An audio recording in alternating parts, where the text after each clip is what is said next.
Even as Disney is still recovering from its latest streaming failure, Secret Invasion, Marvel is doubling down on its upcoming box office disaster, The Marvels. This is a movie that has gone way over budget with multiple rounds of reshoots, and it's also a movie that seems like no one's really interested in. When they put out the teaser trailer just a few months ago, it broke a Marvel record, but not one they wanted to break. More dislikes than any MCU trailer in history, with over 800,000 and only having around 500,000 upvotes. But nevertheless, they are once again confirming that they're not going to delay this thing. The Marvels gets promising release update despite delay rumors. Even though the actors still may be on strike by then, Disney is set with this release date. They're not going to move it. And to be perfectly honest, they might not want the actors out there promoting this film. That might do more harm than good, because as we've seen time after time, especially with these Marvel directors lately, the more they go out and speak about these things, the worse people feel.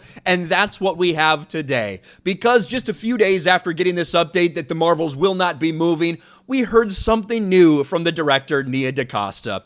The Marvels' biggest difference from other MCU movies to date is that it's really wacky and silly, says director Nia DaCosta.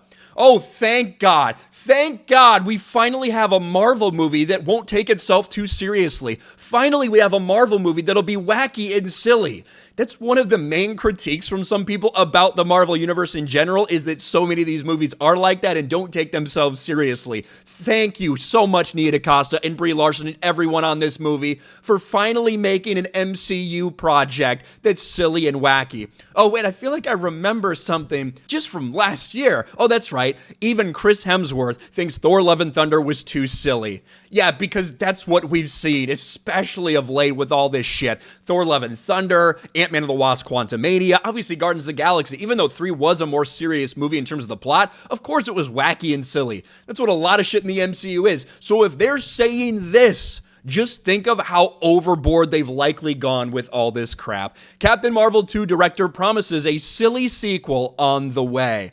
And that is very detached from what we've seen, what we saw with the first Captain Marvel movie. And I'll be honest, I said 4 months ago when this first came out, when you first saw the trailer, that it's clear they're going for a different feel. They wanted it to be funny. They wanted it to be joking. They wanted it to be a lot of that. They wanted to see Brie Larson smiling more. Like, they clearly heard a lot of people's criticisms of the character and are trying to do different things in this movie. But I think it's just going to be too little, too late, to be honest with you, especially if you're just going to throw a wrench in the entire thing and try to make it the most wacky fucking thing you've ever seen in Marvel, which is saying something. And I don't think a lot of people believe this is going to be very good. Nia DaCosta, while describing superhero fatigue plaguing the industry, remarked the biggest difference between the other MCU movies is that the Marvels is really wacky and silly. Let's get to this full quote. Quote, I think superhero fatigue absolutely exists. The biggest difference from other MCU movies to date is that it's really wacky and silly.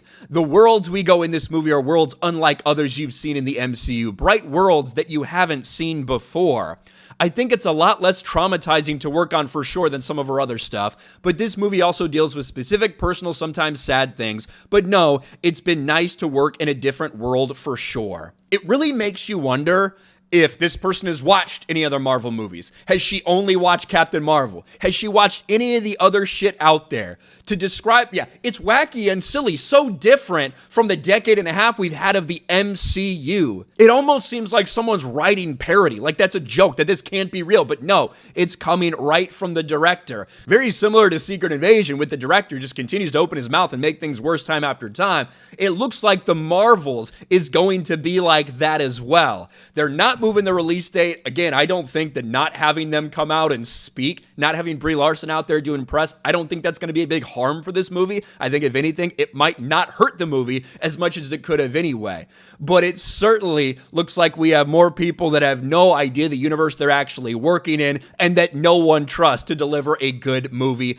I think most people feel, in all likelihood, like they showed the first teaser trailer they got, most people think this is just going to be unbelievably cringe, but that is basically the MCU at this point. Let me know your thoughts about all this in the comments section below. Smash a like button, subscribe to the channel, ring the bell for notifications, share this video out there, and I'll talk to you later.